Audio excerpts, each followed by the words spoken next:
Blankatanka video 9, MP5. Attachments for torches.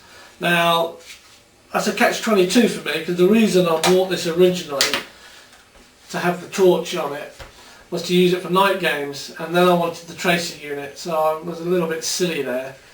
I could attach a torch here to the rail, put the old stock back on and then put a tracer unit on it, but as it turns out it's really just for show now, because I use this all the time during the day when I do my urban assault and I'm in SWAT gear.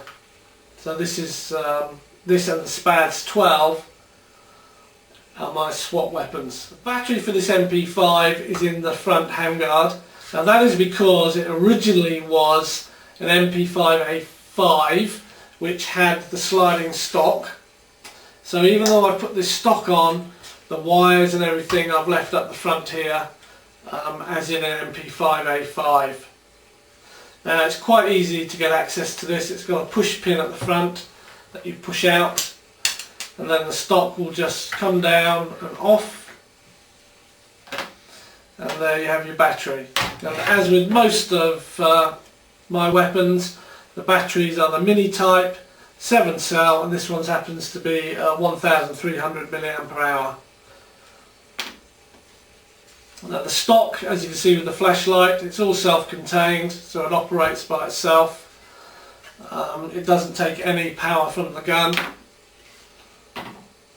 And if I want to now, I could put the original stock back on, and there's the MP5 with the original stock on. Quite small, slimmer at the front, plenty of room now of course to put a tracer unit or whatever I want. But I don't have it that way. I like having the flashlight.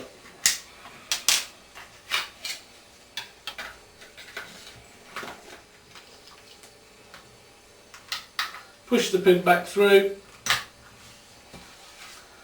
and the handguard's back on, and we've got power. Turn the weapon round. Here you have the cocking lever. You can pull back and lock in the pull back position. It doesn't actually do anything, it's just for looks. So even in the hold back position, the ejection port is just moulded in here, it doesn't move or anything. Here's the bolt, you pull it back and lock it up. This is the bolt slide, you pull it back and lock it up. This is where it runs, you can't do anything. Also something to note, the arm joining the handle to the actual bolt is made of cast metal, and it isn't recommended that you let it go like that, because after too many times it could break off through fatigue.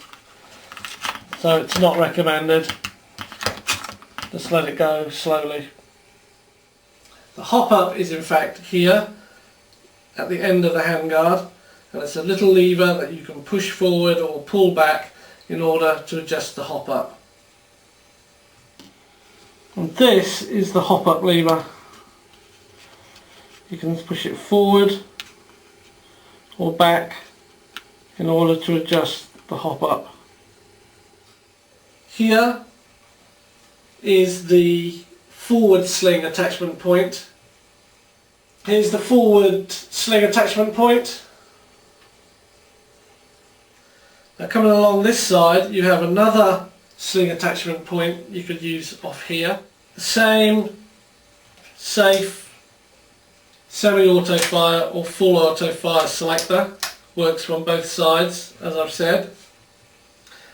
And that's about it off on this side. The feature I like about this weapon is things like this. They're made to look as though it's welded and riveted. See here, it looks like a weld.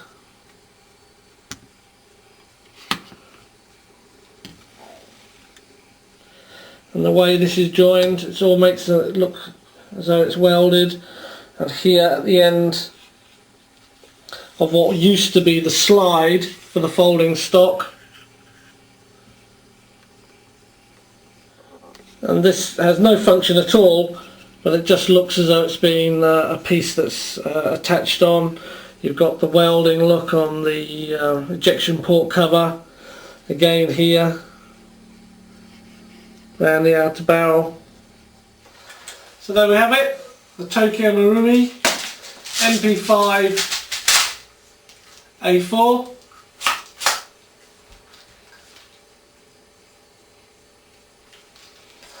Thanks for watching.